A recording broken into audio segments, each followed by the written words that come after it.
അസ്സാം വലൈക്കും വറഹമത്തുള്ള ബിസ്മില്ല വൽഹംദുലില്ലാ വസല്ലല്ലാഹു അല നബീന മുഹമ്മദ്. ഇന്ന് നമ്മൾ തലസ്ഥാന നഗരിയിലേക്കാണ് പോകുന്നത്. തലസ്ഥാന നഗരിയിൽ പ്രസിദ്ധമാർന്ന ഭീമ ഉമ്മച്ചയുടെ ഖബറും അവിടെ നടക്കുന്ന ചില ആഘോഷങ്ങളും മറ്റുമാണ് ഇന്ന് നമ്മൾ ചർച്ച ചെയ്യുന്നത്. അതിൽ ഒരു ഉസ്താദിൻ്റെ സംസാരം ആദ്യം കേൾക്കാം. ഇത് ഞങ്ങളുടെ സ്വന്തം ഭീമാ പള്ളി, തെക്കൻ കേരളത്തിലെ ഏറ്റവും പ്രസിദ്ധമായ സിയാറത്ത് കേന്ദ്രം. എല്ലാ ജാതി മതസ്ഥരും ഇവിടെ എത്തുന്നുണ്ട്. സൗദി അറേബ്യയിൽ നിന്ന് വന്ന മഹദിയായ ഭീമ ഉമ്മർ റളിയല്ലാഹു അൻഹ, മകൻ മാഹീൻ അബൂബക്കർ റളിയല്ലാഹു അൻഹു, പ്രവാചകൻ നബി സല്ലല്ലാഹു അലൈഹി വസല്ലമ തങ്ങളുടെ കൽപ്പന പ്രകാരമാണ് അവർ ഇവിടേക്ക് എത്തിയത്. അല്ല, എന്താ പറഞ്ഞത് ഉസ്താദ്? പ്രവാചകന്റെ കൽപ്പന പ്രകാരം ഇവിടേക്ക് വന്ന മഹദിയാണെന്നാണല്ലേ? ഒന്നുകൂടെ കേട്ടാലോ?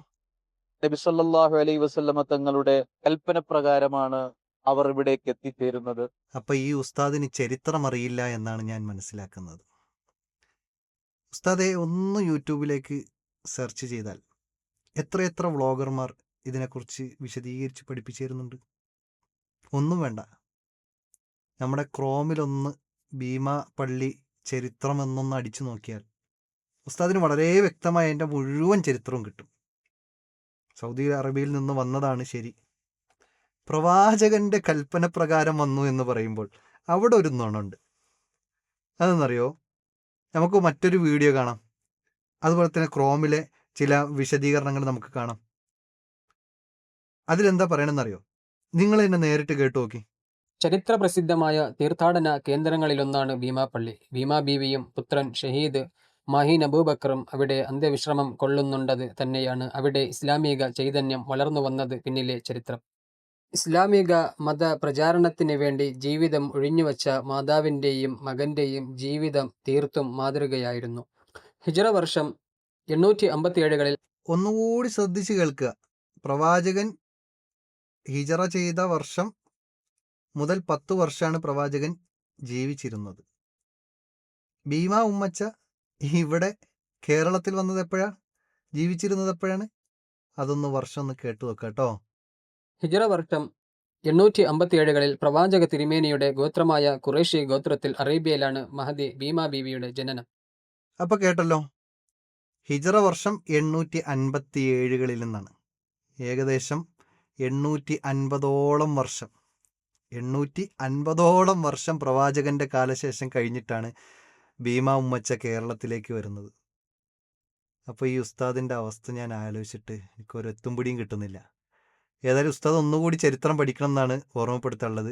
ഏതായാലും ഭീമ ഉമ്മച്ച ഇവിടെ കേരളക്കരയിൽ ദഅവത്തിനായി വരുന്നു എന്ന ചരിത്രം നമ്മൾ വായിക്കുമ്പോൾ മനസ്സിലാകുന്നു.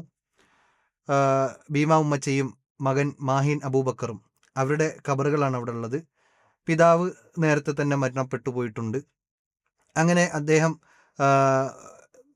ഭീമ ഉമ്മച്ചയും അതുപോലെ തന്നെ മകൻ മാഹീൻ അബൂബക്കറും പ്രബോധന വേളയിൽ ഏർപ്പെടുമ്പോൾ ഇവിടെയുള്ള രാജ സംവിധാനം പല രൂപത്തിലുള്ള പ്രതിസന്ധികൾ അവർക്കെതിരെ അഴിച്ചുവിട്ടു എന്നും അവരോട് ടാക്സ് ആവശ്യപ്പെടുകയൊക്കെ ചെയ്തു എന്ന ചരിത്രങ്ങളൊക്കെ വായിക്കാൻ നമുക്ക് കാണാൻ കഴിയും. ഏതായാലും ഇന്നിപ്പോൾ അവർ മതപ്രബോധനത്തിന് വേണ്ടി കേരളത്തിൽ വന്നു, ഇസ്ലാം തനതായ ഇസ്ലാമിനെ കുറിച്ച് പഠിപ്പിക്കാൻ വേണ്ടി കേരളത്തിൽ വന്നു എന്ന് പറഞ്ഞാൽ നമുക്ക് അങ്ങനെ തന്നെ വിശ്വസിക്കാൻ പ്രശ്നമൊന്നുമില്ല. ആ പ്രവാചകന്റെ പരമ്പരയിൽ അല്ലെങ്കിൽ പ്രവാചകന്റെ ഉത്തരവാദിത്തമായ ദഅവത്ത് എന്നത് ഏറ്റെടുത്തുകൊണ്ട് അവർ വന്നു. അൽഹംദുലില്ലാ, പലരും അങ്ങനെ വന്നിട്ടാണ് കേരളത്തിലും ഇന്ത്യയിലുമൊക്കെ പല രാജ്യങ്ങളിലും ദീൻ എത്തിയിട്ടുള്ളത് എന്ന് നമ്മൾ ചരിത്രം വായിക്കുമ്പോൾ മനസ്സിലാക്കാൻ സാധിക്കും. പക്ഷേ ആ ദീനിനെയാണല്ലോ, ആ ദീന് പഠിപ്പിക്കാൻ വന്ന മഹത്തുക്കളെയാണല്ലോ ഇന്ന് ആരാധിച്ചു കൊണ്ടിരിക്കുന്നത്. ഏതുപോലെ? ഈസാ അലൈഹിസ്സലാം.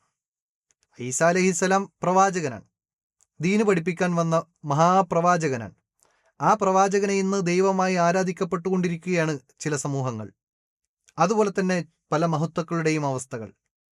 മഹത്തുക്കളായി മുൻകഴിഞ്ഞു പോയവർ വദ്, സുവാ, യഊസ് പോലെയുള്ള വിശുദ്ധ ഖുർആൻ എടുത്തു പറഞ്ഞ ചില ആരാധ്യ വസ്തുക്കളുണ്ട്.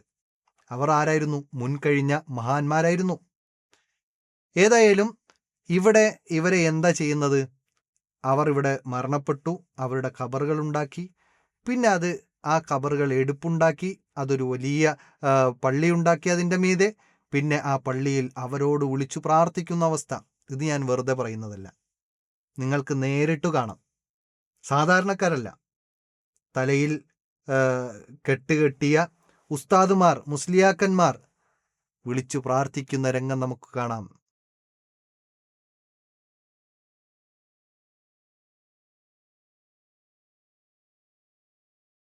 നിങ്ങൾ കണ്ടില്ലേ, മതപ്രബോധനത്തിനു വേണ്ടി, ലാ ഇലാഹ ഇല്ലല്ലയ്ക്ക് വേണ്ടി ഇവിടെ വന്ന് പ്രബോധനം നടത്തിയവരെ ഇന്ന് ആ ലാ ഇലാഹ ഇല്ലല്ലയ്ക്ക് ഘടകവിരുദ്ധമാകുന്ന രൂപത്തിൽ അവരോട് വിളിച്ചു പ്രാർത്ഥിക്കുന്നു.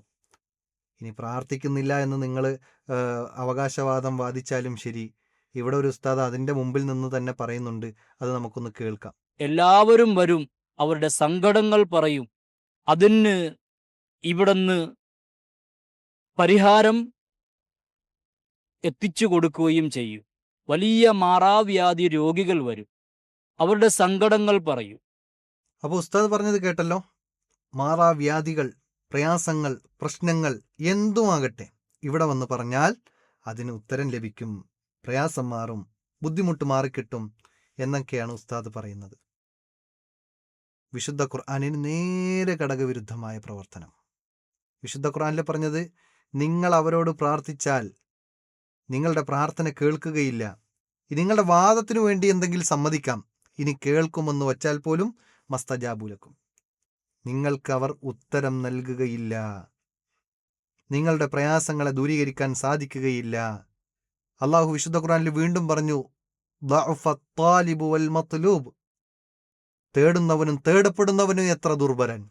കാരണം മരണമെന്ന ആ ഒരു നമ്മെ പിടിച്ചുകുലുക്കുന്ന, നമ്മുടെ റൂഹിനെ പിടിക്കുന്ന ആ ഒരു സംഗതിയിൽ നിന്ന് പോലും രക്ഷപ്പെടാൻ നമുക്ക് സാധിച്ചിട്ടില്ലല്ലോ, ഭീമ ഉമ്മച്ചയ്ക്ക് സാധിച്ചിട്ടില്ലല്ലോ. ഏതായാലും വിളിച്ച് പ്രാർത്ഥിക്കപ്പെടുന്നവരും വിളിച്ച് പ്രാർത്ഥിക്കുന്നവരും ദഈഫുകളാണ്, ദുർബലരാണ്. മാത്രമല്ല അവരൊക്കെയും ഒരു കാരക്കക്കീറ് പോലും ഉടമപ്പെടുത്തുന്നില്ല എന്നാണ്. പിന്നെ എങ്ങനെയാണ് പ്രയാസങ്ങളെ മാറ്റുക, ദുരിതങ്ങളെ മാറ്റുക? ഇനി ഭീമാ പള്ളിയിൽ നടക്കുന്ന ഏറ്റവും വലിയ ആഘോഷമാണ് കൊടിയേറ്റും ചന്ദനക്കുടവുമൊക്കെ. അപ്പോൾ ചന്ദനക്കുടം എന്താണ് എന്നൊക്കെ പറയുമ്പോൾ അതിനു മുമ്പ് ഇതിനൊക്കെ പ്രേരിതമാകുന്ന സംഗതി എന്താണ്? അവിടെ കഴിഞ്ഞ വർഷങ്ങളിൽ 7 കോടി 5 കോടി ഇതിനൊക്കെയായിരുന്നു ലേലം വിളിച്ചിരുന്നത്. അവസാനം എന്തായി? ലേലം വിളിച്ച് എടുത്ത ആളുകൾ 75 ലക്ഷവും 80 ലക്ഷവും ഒക്കെ തിരിച്ചു കൊടുക്കാതെ വന്ന സാഹചര്യം ഉണ്ടായപ്പോൾ ഇപ്പോൾ എന്തായി? തൽക്കാലം ഒരു 6 മാസം കൊണ്ട് ലേലത്തിന് കൊടുത്തിട്ടില്ല, ആളുകൾ കമ്മിയായി കൊണ്ടുവരികയാണ്. ഏതായാലും ഇതൊക്കെ നമുക്ക് അറിയിച്ചിരുന്നത് 5 കോടി എന്നൊക്കെ പറഞ്ഞാൽ എന്താണ് അവിടെ നടക്കുന്ന ബിസിനസ് എന്ന് നമുക്ക് സാമാന്യ ബോധമുള്ള ആളുകൾക്ക് മനസ്സിലാക്കാൻ സാധിക്കും. എത്ര വലിയ ബിസിനസ്സും തട്ടിപ്പുകളുമാണ് അവിടെ നടക്കുന്നത് എന്ന്. അവിടെ ജാതി മത വ്യത്യാസമില്ലാതെ എല്ലാവരെയും ചൂഷണം ചെയ്തുകൊണ്ടിരിക്കുകയാണ്. ഇനി ചന്ദനക്കുടവുമായി ബന്ധപ്പെട്ട വിഷയങ്ങൾ അവർ പറയുന്നത് നമുക്ക് കേൾക്കാം. ചന്ദനക്കുടം എന്നാ പറഞ്ഞു ചോദിച്ചപ്പോ ഓരോ വേദനകൾ ഒക്കെ ഉള്ള ആൾക്കാർ നേർച്ചയാക്കുന്നതാണോ അതോ സാധനം? ഇവിടെ മക്കാമല് നേർച്ചക്ക് ഉപയോഗിക്കുന്ന ഒരു സാധനമാണ്. നമ്മളെ സാധാരണ സീസമ്പല് എന്താ ചന്ദനപ്പൊടി തേച്ചതാ. ഇത് ചന്ദനപ്പൊടി തേച്ചതാ, ചന്ദനപ്പൊടി തേച്ചതാ ചട്ടിമ. അപ്പോൾ അവിടുത്തെ വലിയ ഒരു ആഘോഷത്തിൻ്റെ ഭാഗമാണ് ചന്ദനക്കുട നേർച്ച എന്നുള്ളത്. എന്ത് പ്രതിസന്ധി ഉണ്ടെങ്കിലും പ്രയാസമുണ്ടെങ്കിലും ചന്ദനക്കുടം നേർച്ചയാക്കണം, എന്നാൽ എല്ലാം മാറിക്കിട്ടുന്നതാണ്. ഒന്നാമത് വിശ്വാസികളെ നമ്മൾ മനസ്സിലാക്കേണ്ടത് നേർച്ച അള്ളാഹുവിന് മാത്രമാണ്. ഒരു ഔലിയാക്കോ അല്ലെങ്കിൽ ഒരു നബിക്കോ പ്രവാചകനോ നേർച്ച സമർപ്പിക്കാൻ പാടില്ല. നമ്മൾ നിസ്കാരത്തിൽ എന്താ പറയണത്? ഇന്ന സ്വലാത്തി വനുസുഖി വമഹ്യായ വമമാതി ലില്ലാഹി റബ്ബിൽ ആലമീൻ. ഇതല്ലേ നമ്മൾ പറയണത്? എൻ്റെ നിസ്കാരം, ജീവിതം, മരണം, നേർച്ച എല്ലാം റബ്ബിന് വേണ്ടിയിട്ടാണ്. എത്ര വലിയ കറാമത്തുകൾ ഉണ്ടായ ഒരു വ്യക്തിയാണെങ്കിലും ശരി, പ്രവാചകന് പോലും നേർച്ച സമർപ്പിക്കാൻ പാടില്ല എന്ന് പഠിപ്പിച്ച ഇസ്ലാമാണ് നമുക്കുള്ളത്. ആ ഇസ്ലാമിൻ്റെ വക്താക്കൾക്ക് എങ്ങനെ ഈ ഭീമാ ഉമ്മച്ചയ്ക്ക് ഈ ചന്ദനക്കുട നേർച്ച സമർപ്പിക്കാൻ കഴിയും? അതുകൊണ്ട് അത് ഇസ്ലാമിക വിരുദ്ധമാണ്.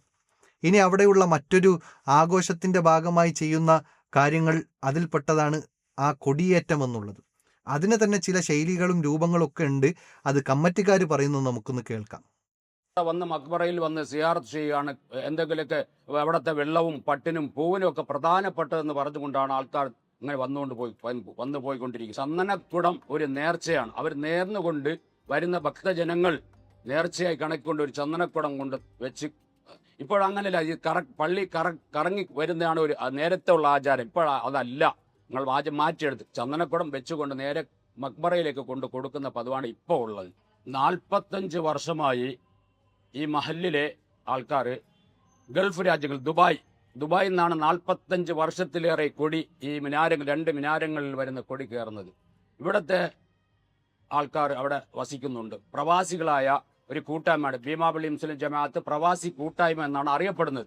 അവിടെ നിന്നാണ് 45 വർഷത്തിലേറെയുള്ള കൊടി ഇന്നും ആ 2 മിനാരിലും കയറിക്കൊണ്ടിരിക്കുന്നത്. 2 കൊടിയാണുള്ളത്, ഒന്ന് ഉമ്മായുടേതും ഒന്ന് മകൻ്റെതും. അപ്പോൾ 2 കൊടിയാണുള്ളത്, ഒന്ന് ഉമ്മാക്ക് 2 മകന്.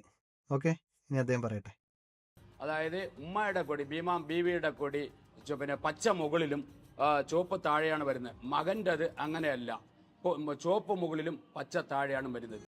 അപ്പോൾ കൊടി കെട്ടുന്നതിൽ പോലും ചില തർത്തീബുകളുണ്ട്. അത് തർത്തീബുകൾ പാലിച്ചില്ലെങ്കിൽ വലിയ അപരാധമാണ്. ഉമ്മച്ച പേടിക്കും, അല്ലെങ്കിൽ മകൻ കോപിക്കും. ഏതായാലും അതൊക്കെ പാലിച്ചുകൊണ്ടാണ് അവർ, ശ്രദ്ധിച്ചുകൊണ്ടാണ് അവർ ചെയ്യുന്നത് എന്നുള്ളത് വളരെ പ്രശംസനീയമാണ്. ഏതായാലും അവിടെ ഒരു നാട്ടുകാരനോട് ഒരു ചോദ്യം ചോദിക്കുന്നുണ്ട്, എന്താണ് ഇവിടുത്തെ അവസ്ഥ, എന്താണ് ഇവിടെ ഇങ്ങനെ ആളുകൾ വരാനുള്ള കാരണം എന്നൊക്കെ പറയുമ്പോൾ അദ്ദേഹം പറയുന്ന ഒരു വാചകം നമുക്ക് കേൾക്കേണ്ടതുണ്ട്. അത് കേൾക്കാം. ഭക്തജനങ്ങൾ വരുന്നതിൻ്റെ എല്ലാം അവരുടെ വിശ്വാസത്തിലുള്ള എല്ലാ കാര്യങ്ങളും ഇവിടെ നിന്ന് ക്ലിയറായി കൊടുക്കും. അപ്പോൾ എന്തെല്ലാം ആവശ്യവുമായി വന്നോ അതെല്ലാം ക്ലിയർ ആവും, ഒരു രക്ഷയില്ല. ബാക്കി അദ്ദേഹം പറയട്ടെ. നമുക്ക് എന്ത് നേർച്ച ചേർന്നിട്ടുണ്ടോ അതെല്ലാം അവർ ശുഭമാക്കി കൊടുക്കും.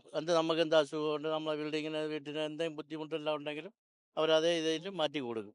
അത് വിശ്വാസത്തിൻ്റെ പേരിലാണ് 4 മതജാതികളും വരുന്നതാണ് ഇവിടെ മുസ്ലിമോ ഹിന്ദുവോ ക്രിസ്ത്യാനിയോ അങ്ങനെ വേറെ ഒന്നുമില്ല, എല്ലാവർക്കും വരാം. എന്ത് വേണം, നമുക്ക് എന്താണ് മനസ്സിലായിട്ടുള്ളത് അത് സഹായിച്ച് നമുക്ക് ചെയ്യാം. അപ്പോൾ അവിടെ മുസ്ലിമോ ഹിന്ദോ ക്രിസ്ത്യാനോ ഒന്നുമില്ല, എല്ലാവരും ഇപ്പോൾ ആ ഭീമാ ഉമ്മച്ച എന്ന് പറഞ്ഞാൽ കിടത്തി വെച്ച വിഗ്രഹം. ഏതായാലും അല്ലാത്ത ആളുകളെ ആരാധിക്കുക എന്നത് ശിർക്ക് തന്നെയാണ്, അതിൽ യാതൊരു സംശയമില്ല. അതുകൊണ്ട് തന്നെയാണ് ഇത്തരം ആളുകൾ ഈ ആഘോഷങ്ങളിലും ഇത്തരം പ്രവർത്തനങ്ങളിലും ഏകോപിക്കുന്നത് എന്നത് നമുക്ക് സംശയമില്ലാതെ മനസ്സിലാക്കാൻ സാധിക്കും. ഇനി ഭീമാ പള്ളിയിലൊന്ന് നോക്കുമ്പോൾ നമുക്ക് കാണാൻ കഴിയുന്ന ഏറ്റവും സുപ്രധാനമായ ഒരു കിണറുണ്ട്. ആ കിണറിൻ്റെ പ്രത്യേകത, ആ കിണറിൽ നിന്ന് കുളിച്ചു കഴിഞ്ഞാൽ അസുഖം മാറും, ക്യാൻസർ മാറും, അപ്പോൾ RCC ഒക്കെ അടച്ചു പൂട്ടേണ്ടി വരും എന്ന സാഹചര്യത്തിലാണ് ഇപ്പോൾ ഉള്ളത്. ഏതായാലും ആ കിണറിനെ കുറിച്ചൊന്ന് പരിചയപ്പെടാം. ദർഗാ ഷരീഫിലെ പ്രധാന ആകർഷണങ്ങളിലൊന്നാണ് മരുന്ന് കിണർ. ഭീമാപള്ളി ദർഗാ ഷരീഫിന്റെ വടക്കുഭാഗത്തായി വളരെ പുരാതനമായ ഒരു കിണറുണ്ട്. പല രോഗങ്ങൾക്കും ശമനം ഈ കിണറിലെ വെള്ളത്തിനുണ്ടെന്നത് അനുഭവസ്ഥർ പറയുന്നു. അതിനാൽ തന്നെയാണ് ഇതിന് മരുന്ന് കിണർ എന്ന പേരും ലഭിച്ചത്. ഈ കിണറിന്റെ ഉത്ഭവത്തെപ്പറ്റി നിരവധി അഭിപ്രായങ്ങളുണ്ടെങ്കിലും ഷഹീദ് മാഹിൻ അബൂബക്കർ എന്നവർ രക്തസാക്ഷിയായത് ഈ സ്ഥലത്താണെന്നും പറയപ്പെടുന്നു. ശ്രദ്ധിച്ചു നോക്കണം കേട്ടോ, കിണറിന്റെ ആ ഒരു വൃത്തിയും അതിന്റെ ഭംഗിയൊക്കെ പ്രത്യേകം നോട്ട് ചെയ്യണം.